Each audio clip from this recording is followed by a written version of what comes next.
guys, we are from group 5. We have ALBERTUS, MUTIARA, and me, Rahel. Please enjoy the video.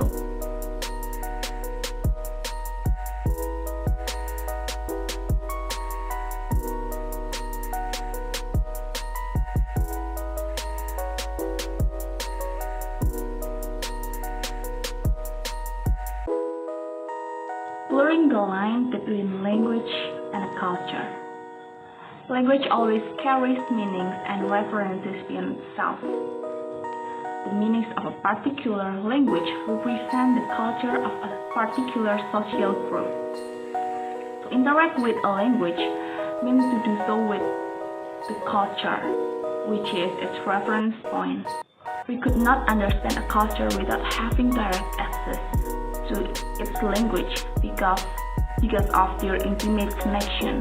A particular language points to the culture of a particular social groups. Learning a language, therefore, is not only learning the alphabet, the grammar, the meaning, and the arrangement of words, but it is also learning behavior of the society and its culture custom. The human communication process is a complex, as many of our messages are transmitted through the paralanguage. These auxiliary communication techniques are culture-specific, so communication with people from the other societies or ethnic groups is fraught with the danger of the misunderstanding if the largest framework of the culture is ignored. Growing up in a particular society, we informally learn how to use gestures, glances, slight changes in a tone or voice, and other auxiliary communication devices to alter or to emphasize what we say and do. We learn these culturally specific techniques over many years, largely by observing and imitating. The most obvious form of paralanguage is body language, or kinesics, which is the language of gesture, expression, and posture. However, the meaning of words can also be altered by tone and character of voice. Language and culture have a complex homologous relationship. Language is complexly intertwined with the culture. They have evolved together, influencing one another in the process, ultimately shaping what it means to be human. In this context, Kroeber in 1923 said, "Culture then began when speech was present, and from then on, the enrichment of either means the further development of the other." If culture is a product of human interaction, cultural manifestations are acts of communication that are assumed by particular speech communities.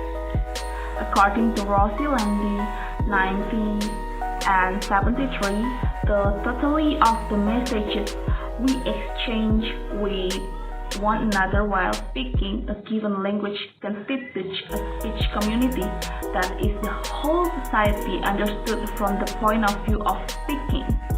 He further explained that all children learn their language from their societies, and during the process of learning a language also learn their culture and develop their cognitive abilities. Language communicates through culture, and culture or communicates through language. Michael Silverstein proposed that the communicative force of culture works not only in representing aspect of reality, but also in connecting one contact with another. That is, communication is not only the use of symbols that stand for beliefs, feeling, identity, or event. It is also a way of bringing belief, feelings, and identity into the present context. According to the linguistic relativity principle, the way in which we think about the world is directly influenced by the language we use to talk about it. Therefore, to speak is to assume a culture, and to know the culture is like knowing a language. Language and culture are homologous mental realities. The problem lies in what happens when cross-cultural interaction takes place. That is, when message producers and message receivers are from different cultures, contact among cultures is increasing and intercultural communication is imperative for anyone wanting to get along with and understand those whose beliefs and backgrounds may be vastly different from their own. Language can mark the cultural identity, but it is also used to refer to other phenomena and refer beyond itself, especially when a particular speaker uses it to explain attention. A particular language points to the culture of a particular social group. We can therefore presume that language culture and language learning is cultural learning. So language teaching is cultural teaching due to the interdependence of language and cultural learning. Culture is a fuzzy set of attitudes, beliefs, behavioral conventions, basic assumptions, and values that are shared by a group of people and then influence its members' behavioral and its member interpretation of the meaning of other people's behavioral. And language is the medium for expressing and embodying other phenomena. In fact, language teaching means inevitably language and cultural teaching. According to Budges, cultural learning is actually a key factor in being able to use and master a foreign linguistic system.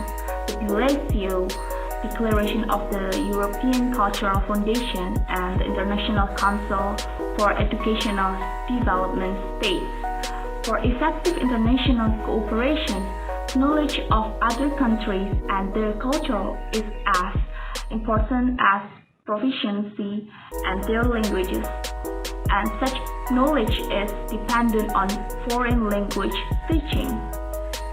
Learning a language is therefore learning the behavior of a given society and its cultural custom.